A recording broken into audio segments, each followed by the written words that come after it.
महोदय, भारत ही नहीं सारी दुनिया आज विज्ञान और प्रौद्योगिकी के द्वारा लाए गए परिवर्तनों के कारण महान परिवर्तनों की ड्योढ़ी पर खड़ी है। इन चीज़ों ने लोगों के जीवन को बदला तो है, किंतु केवल ऊपरी तौर पर। आज हमारे पास ऊंची ऊंची और सुंदर सुंदर इमारतें हैं। खेती-बाड़ी के कुछ आधुनिक तरीके भी हमें मालूम है, लेकिन आज हमें एक नए प्रकार के मानव की आवश्यकता है। ऐसा मानव जो विस्तारशील ज्ञान को वास्तविक उच्च जीवन के लिए उपयोग कर सके। मेरे विचार से गांधी जी ने यही करने का प्रयत्न किया, एक मानव निर्माण करने का।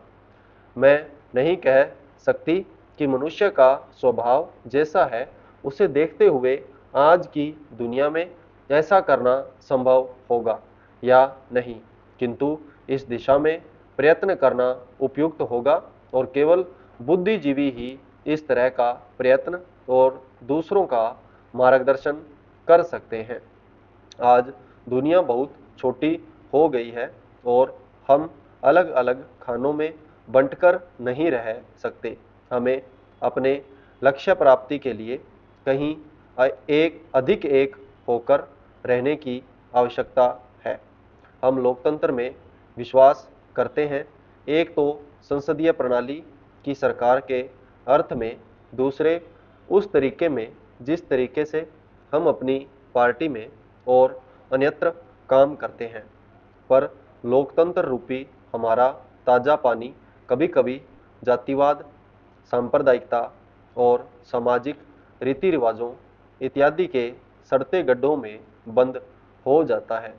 आपके पास लोकतंत्र है, आपके पास वोट देने का अधिकार है, या आप अपने विचारों को खुलकर प्रकट कर सकते हैं। इन सब के तब तक कुछ अर्थ नहीं होते जब तक आप इस प्रक्रिया से सामाजिक जीवन में परिवर्तन की नई धाराएं उत्पन्न नहीं कर देते, जो हमारे लोगों के हर वर्ग और स्तर में समा जाएं। प्रस्ताव पास कर देना बहुत सरल है, पर उसका कार्यान्वयन करना सरल नहीं।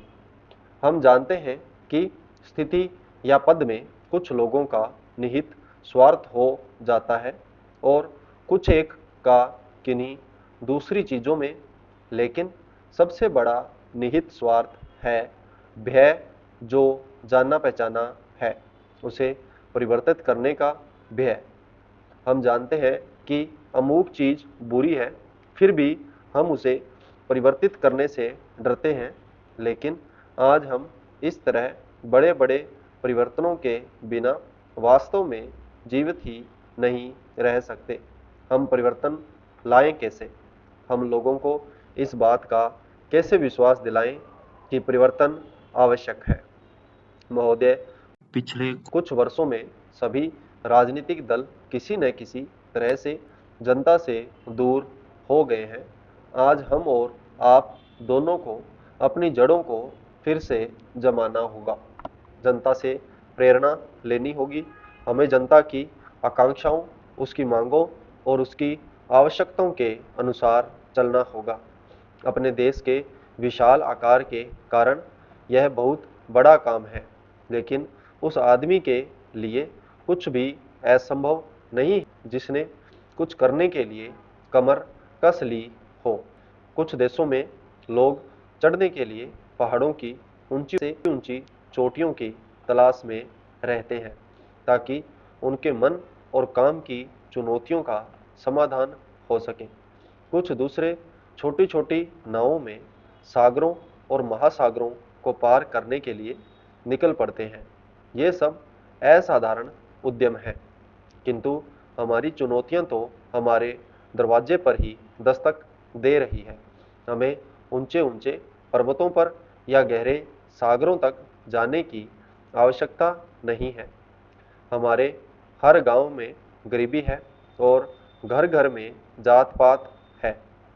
ये वे पर्वत हैं जिन पर हमें चढ़ना है, और ये वे महासागर हैं जिन्हें हमें पार करना है। मुझे मालूम है कि हमें वह शक्ति है।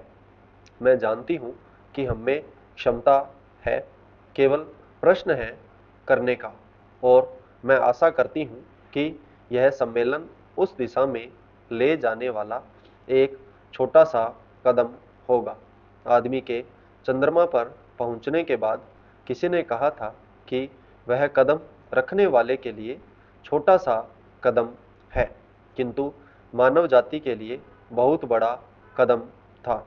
अतः मेरे विचार से आप कह सकते हैं कि आपके लिए यह छोटा कदम होगा, लेकिन यदि आप सफल हुए तो भारत के लिए यह महान कदम होगा।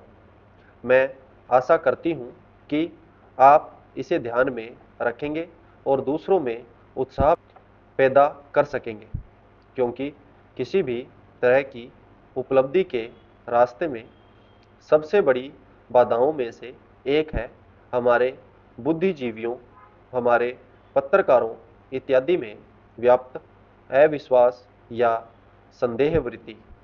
इस बाधा को हटाना होगा।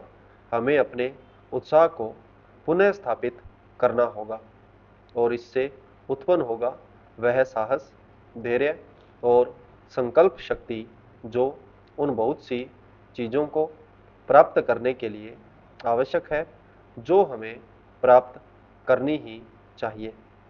जब कभी राजनीतिक जीवन और बौद्धिक जीवन में निकट का संबंध रहा है, तो दोनों को लाभ पहुंचा है। संपूर्ण विराम।